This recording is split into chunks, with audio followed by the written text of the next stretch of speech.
Hi guys, today we're going to be reading chapters 21 and 22 of Edward Tulane. Here is our photo for chapter 21. The diner was called Neil's. The word was written in big, red neon letters that flashed on and off. Inside, it was warm and bright and smelled like fried chicken and toast and coffee. Bryce sat at the counter and put Edward on a stool next to him. He leaned the rabbit's forehead up against the counter so that he would not fall. "What you gonna have, sugar?" the waitress said to Bryce. "Give me some pancakes," said Bryce, "and some eggs. And I want steak, too. I want a big old steak, and some toast, and some coffee." The waitress leaned forward and pulled out one of Edward's ears and then pushed him backward so that she could see his face. "This your rabbit?" she said to Bryce. "Yes'm, he's mine now. He belonged to my sister." Bryce wiped at his nose with the back of his hand. "We're in the show business, me and him." "Is that right?" said the waitress. She had a name tag on the front of her dress. "Marlene," it said. She looked at Edward's face, and then she let go of his ear and he fell forward so that his head rested against the counter again. "Go ahead, Marlene," thought Edward. "Push me around. Do with me as you will. What does it matter? I'm broken. The food came and Bryce ate all of it without even looking up from his plate.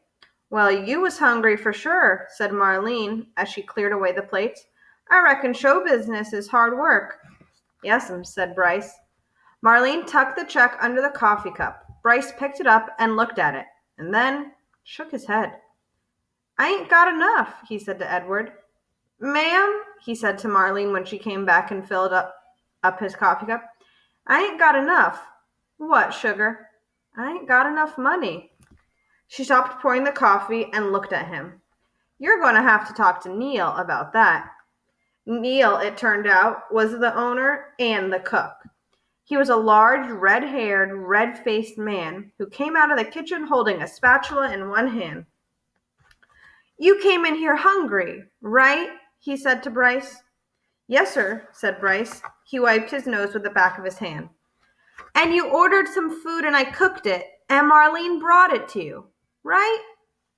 "I reckon," said Bryce. "You reckon?" said Neil. He brought the spatula down to the countertop with a thwack.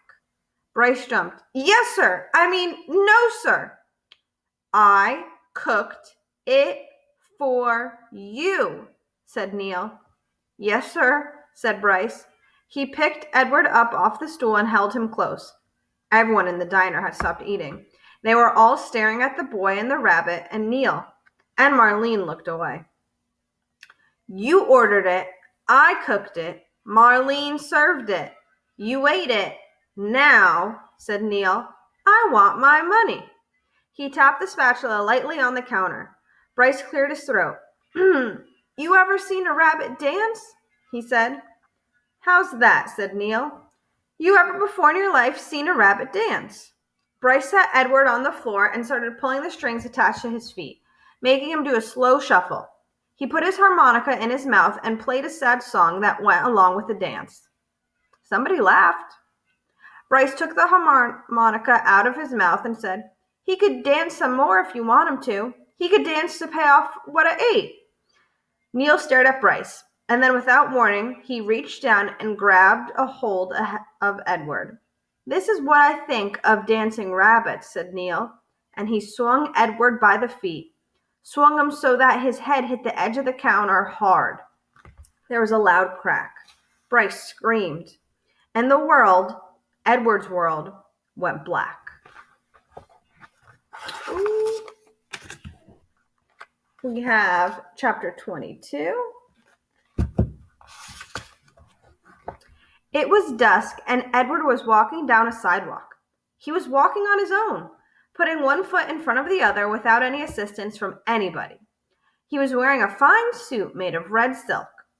He walked down the sidewalk, and then he turned onto a path that led up to a house with lighted windows. "I know this house," thought Edward. "This is Abeline's house. I'm on Egypt Street." Lucy came running out the front door of the house, barking and jumping and wagging her tail. "Down, girl," said a deep, gruff voice. Edward looked up, and there was Bull standing at the door. "Hello, Malone," said Bull. "Hello, good old Rabbit Pie. We've been waiting for you." Bull swung the door wide, and Edward walked inside. Abeline was there, and Nellie, and Lawrence, and Bryce. "Susanna!" called Nellie. "Jangles!" said Bryce. "Edward!" said Abeline. She held out her arms to him. But Edward stood still. He looked around the room. "You're searching for Sarah Ruth?" Bryce asked. Edward nodded. "You got to go outside if you want to see Sarah Ruth," said Bryce. So they all went outside, Lucy and Bull, and Nellie and Lawrence, and Bryce and Abeline, and Edward. "Right there," said Bryce. He pointed up at the stars. "Yep," said Lawrence, "that is the Sarah Ruth constellation." He picked Edward up and put him on his shoulder. "You can see it right there." Edward felt a pang of sorrow, deep and sweet and familiar. Why did she have to be so far away? If only I had wings, he thought. I could fly to her. Out of the corner of his eye, the rabbit saw something flutter. Edward looked over his shoulder, and there they were, the most magnificent wings he had ever seen, orange and red and blue and yellow, and they were on his back. They belonged to him. They were his wings. What a wonderful night this was. He was walking on his own. He had an elegant new suit, and now he had wings. He could fly anywhere, to do anything. Why had he never realized it before? His heart soared inside of him. He spread his wings and flew off Lawrence's shoulders, out of his hands, and up into the nighttime sky, towards the stars, towards Sarah Ruth. "No!" shouted Abeline. "Catch him!" said Bryce. Edward flew higher. Lucy barked. "Malone!" shouted Bull, and with a terrific lunge, he grabbed a hold of Edward's feet and pulled him out of the sky and wrestled him down to earth. "You can't go yet," said Bull. "Stay with us," said Abeline. Edward beat his wings, but it was no use. Bull held him firmly to the ground. "Stay with us," repeated Abeline. Edward started to cry. "I can't stand to lose you again," said Nellie. "Neither could I," said Abeline. It would break my heart." Lucy bent her face to Edward.